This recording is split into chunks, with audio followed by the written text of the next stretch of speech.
Let's talk about the history of evolutionary thought. Some of this material I've gathered from other sources. Some of it comes from chapter 19 in your textbook. First of all, let's talk about how organisms were and are classified. We're going to come back to this in the taxonomy and phylogenetics section of the course, but I think it's worth mentioning here. The ancient Greeks used a system of classification that they called the Scala Naturae, and it worked very simply.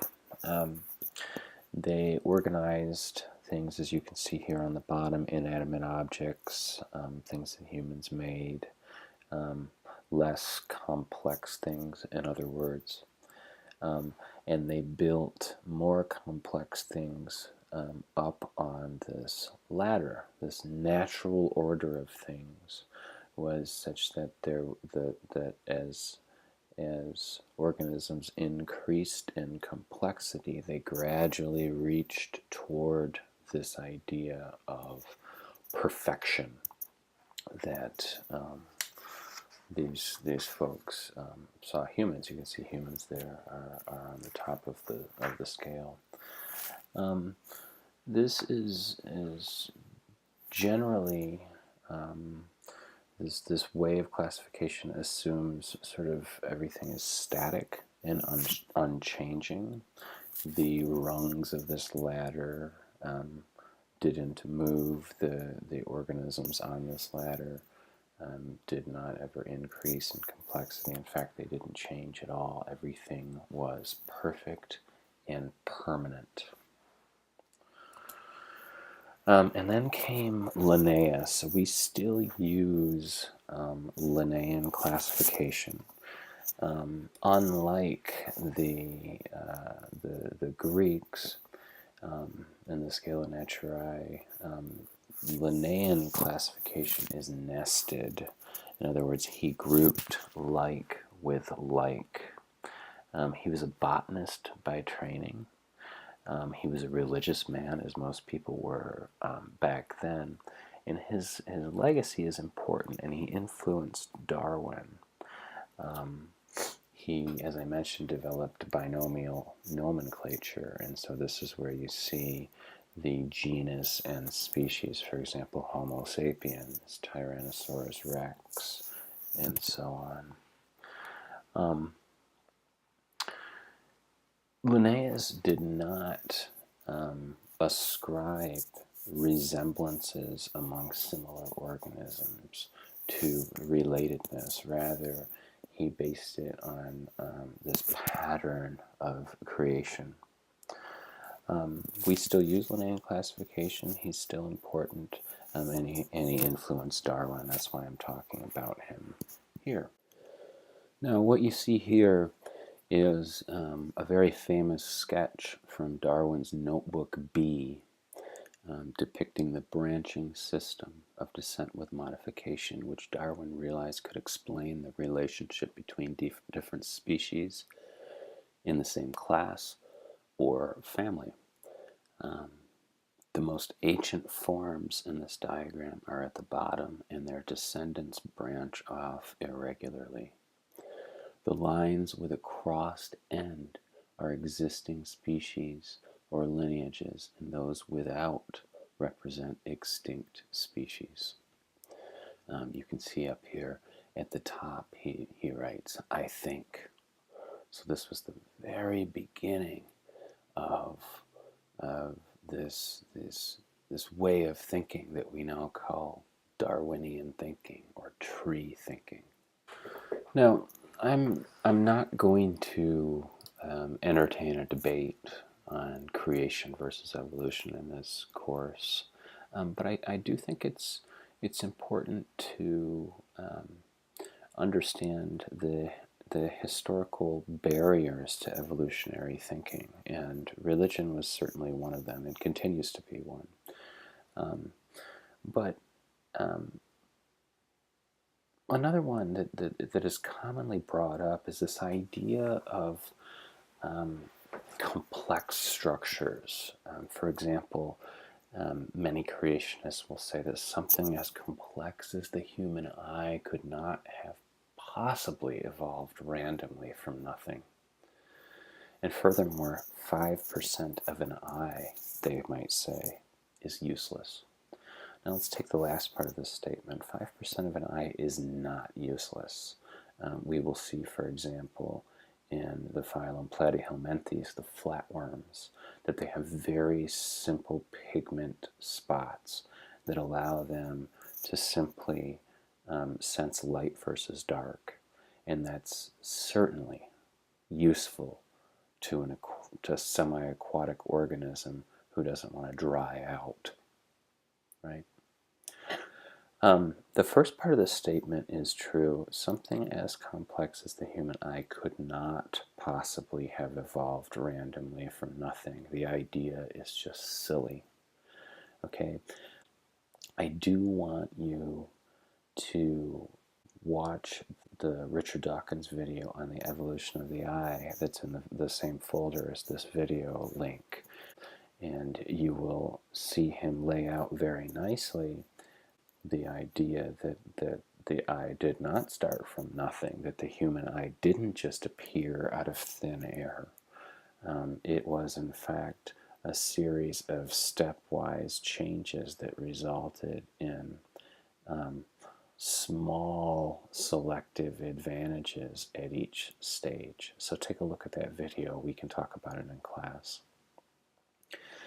One of the other barriers to evolutionary thinking is also attached to the creationism versus evolutionary biology debate, and that is that there simply just wasn't enough time. The Earth is just too young for natural selection, or any other evolutionary force for that matter, to have resulted in the diversity of life on Earth. And if you believe that the Earth is 6,000 years old, I can certainly understand how you can see this as a barrier, but science tells us that the Earth is over 4 billion years old. Now, a billion is a huge number. It would take you 30 years to count to 1 billion. So if you imagine 4.5 billion years, that's a long time. In fact, that's plenty of time. Now, I like Richard Dawkins. I think you should read Richard Dawkins. But he has this interesting thought experiment that he proposes in one of his books called The Magic of Reality. And he says, imagine a stack of photographs, okay, with yours on top and your parents just underneath that, and your grandparents under that, and so on, your great-grandparents, your great-great-grandparents. Now, if you take your picture off the top of the pile and you peek at your parents' picture, you will see a resemblance, right? We look like our parents. And if you take a couple pictures and go back to your grandparents or even your great-grandparents, you may see a resemblance. But if you go back to your 185th millionth great-grandfather or mother, you will see a picture of something that looks like a fish. Okay, so we're talking about extremely gradual changes over an enormous, almost incomprehensible amount of time. There were some other barriers to evolutionary thinking, and Darwin was a smart guy, but Darwin wouldn't have been Darwin outside of the historical context in which he lived. Okay, so you can see here a timeline with some of the important scientific concepts and the people to which they're attributed laid out on this timeline. I've already mentioned Linnaeus. He started classification, the modern day classification system, grouping like with like. Hutton and Lyell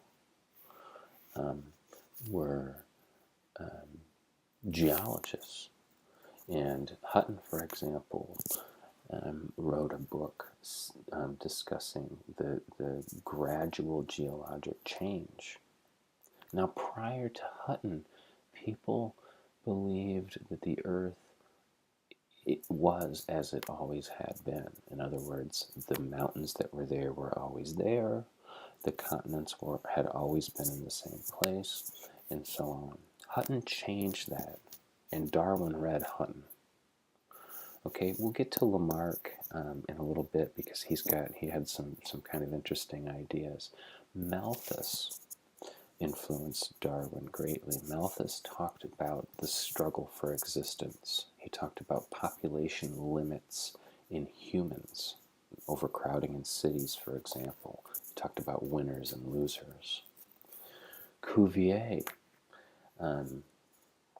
elaborated on Linnaean classification, but he also was a paleontologist who discovered many fossils and started talking about extinction.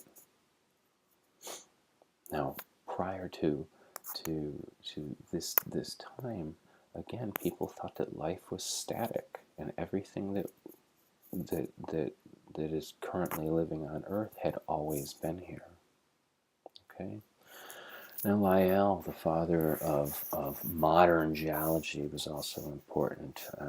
He expanded on Hutton's ideas and talked about uniformitarianism, gradual change. Okay?